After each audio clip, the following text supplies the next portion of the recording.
Starmer and Reeves should be hanging their head in shame, as should all of those 52 MPs who abstained, because all of them have let down the people in their constituency. Let me make this clear. I don't like the fact that Keir Starmer and Labour have pushed ahead with removing the winter fuel allowance. But when I hear Carole Malone, a Daily Express columnist, speak about it, she makes me want to pierce my eardrums with a stick, especially as she makes the same tired cliche about money going to illegal immigrants and abroad to aid instead of giving it to our OAPs who've paid into the system all their lives. Why do people like this never complain about the vast sums of money that, for example, the Tories siphoned off during COVID with dodgy PPE deals? If the Express did a campaign to reclaim money wasted on useless PPE, we'd have that money for those struggling to heat their homes in a jiffy.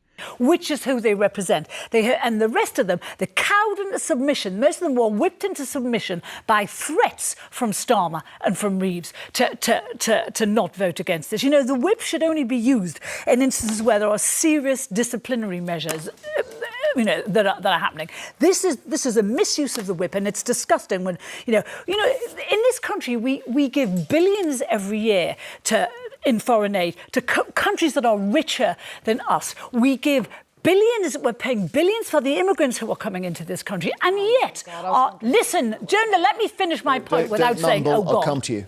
So, and yet we're paying billions to Ukraine, which is the right decision. However, we are willing to let old people die of hypothermia in this country, and it shocks me to my core that Labour MPs, Labour is supposed to exist to take care of society's most vulnerable, and they are picking their pockets. Nelifer, we're not looking after our own. Yeah, we're not.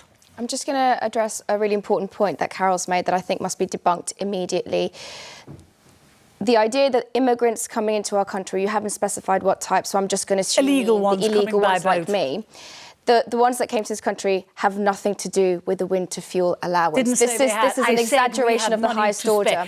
Don't you keep doing this? You put words in my mouth all the time. I didn't say they had. What I said was, Starmer is using the excuse for this, this fantastical black hole that we need the money. If we have the money, billions every year, to look after people who have given nothing to this country, why do we not have 1.2 billion to give money to people who have contributed to this system and who are now vulnerable and at the end of their lives, they're going into the last chapter of their lives? The fact that, there was a woman on television yesterday, and I wept like a baby when I watched her.